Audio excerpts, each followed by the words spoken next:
your job as a high court judge. Very cushy position, you know. A driver, security, pay.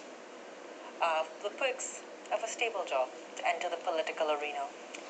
Now you've described yourself as an independent UNC. Do you regret leaving your former job? No, I have no regrets. I came to serve, you know, I came out to make a difference. You know, I look at this whole thing philosophically, that nothing is forever in life, including life itself. I had a wonderful 2.5 years, just short of 2.5 years.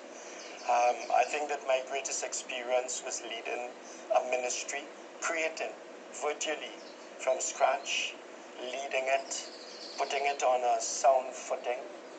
I asked the new minister to pick up the baton and go with it in order that the government could have achieved the objectives of our government policy. So I hope that she does.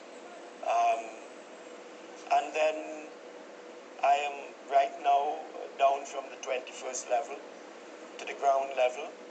I work every day at the ground level with my constituents. Yesterday I must have seen about 30 people. It's very telling, but very rewarding. Who asked you to join the UNC, and why did you join the UNC? You've now 2 years later been fired from the cabinet and describe yourself as an independent.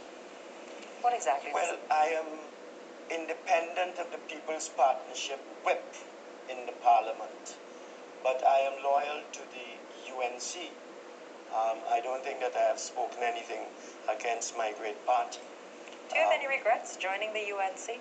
None at all. Do you have any regrets joining the People's Partnership government? Well, I joined the People's Partnership platform in the general election, but I joined on a UNC ticket. Would you have done my regrets now is that I did not speak out earlier about the behavior. I did in cabinet, the behavior and conduct of the Congress of the People. These are unruly people, you know.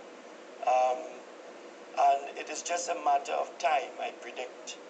And the Prime Minister has done her best to keep them within the government. But there will come a time when either they leave, because you can't have 2 prime ministers in a cabinet, you know. Do you think Prakash Ramada sees himself as the other prime minister in the cabinet? Yeah, he sees himself as a prime minister wannabe. He wants to be prime minister. And he can't be prime minister if he is in the People's Partnership arrangement. So I anticipate that the Congress of the People will just it as the people say on the ground before the next general election.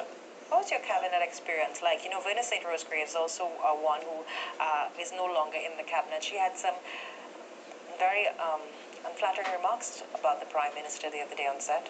I don't agree with her at all. The Prime Minister, I have had only good times with the lady. You know, I have been... You described Anand Ramlogan as having a hold on her.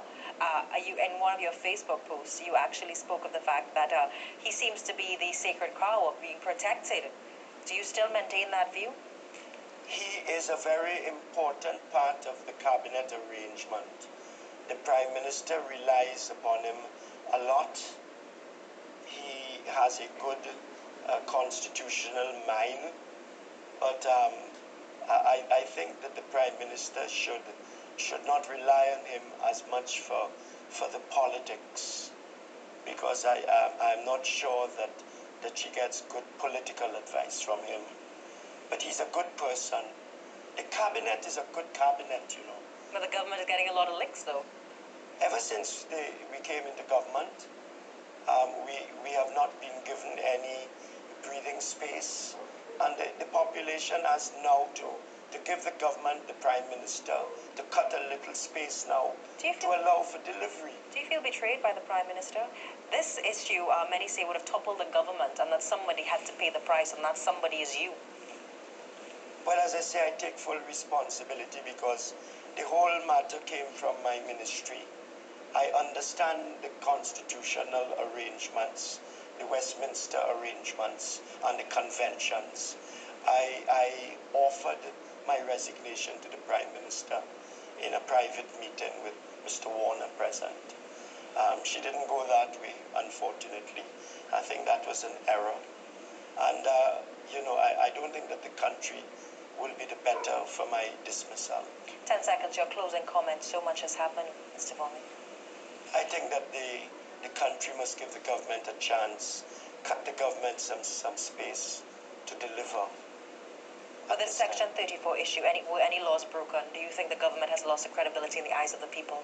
Not at all. Not at all. Not at all. The country, will it be any better? Herbert Volney's first live televised interview since being fired from the cabinet. I'm Hema Ramsey. Now go straight to the 7 a.m. newscast. Ria Rampley is with us. When we come back, we'll have more for you. Stay with us.